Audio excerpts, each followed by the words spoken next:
What an unbelievable display of solidarity from our great city. Never ever in doubt, was it? But what a message this sends to the RMT striking workers on the picket line, and also to other quarters that need to hear this sort of message. It's a privilege to be able to speak today, show my solidarity to the RMT striking membership, and thank this magnificent union for everything they've done for our class this week. It's been fantastic to stand on the picket lines both in London, Liverpool, seeing the support from the public right across the country, and also my great friends Zara Sultana having in the mail for the grands, which you give to the strike fund, with the photo they used of Labour MPs on the picket line, and quite a few here as well. Dan, I think Kim's here, I think Nick's here as well, and Paul is here. So that's now pride of place in my office. What a photo that was.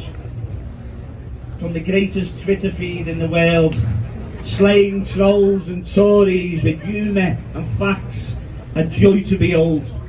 To watching the RMT leadership from Mick Lynch and Eddie Dempsey absolutely dominate the airwaves with skill and authenticity that has electrified our movement and our nation.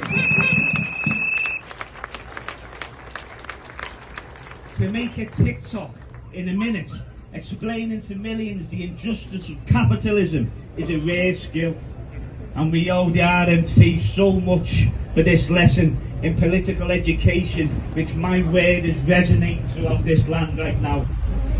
They have created a moment for the trade union movement we must seize hold of.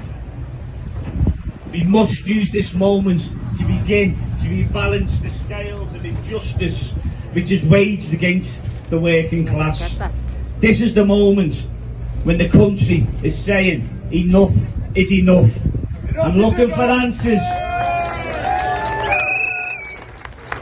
And the trade union movement can lead the way and take the Labour Party with it by offering long-term solutions to the cost of living crisis which is decimating our communities. We have, in our great city, 1 in 4 at this very moment living in hunger.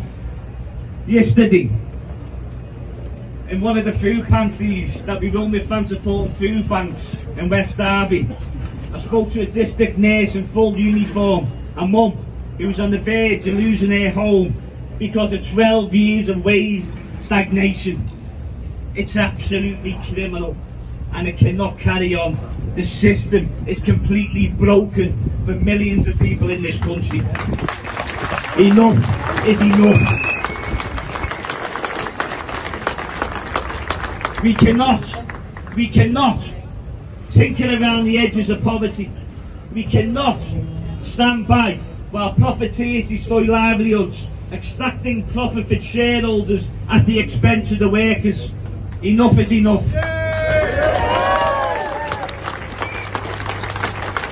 This is a moment in time, and over the coming months many other trade unions will enter dispute, and we must be on the picket line supporting our comrades.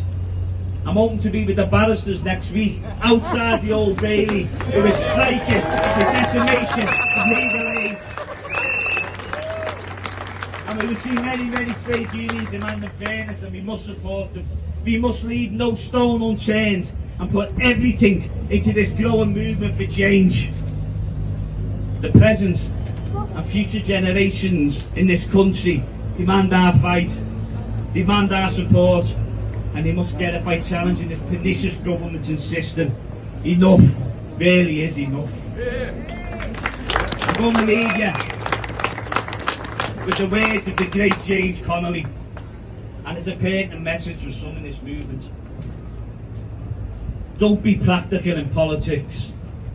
To be practical in that sense means you have schooled yourself to think along the lines and in the grooves that those who rob you would desire you to think. Solidarity, comrades, and victory to the RMT.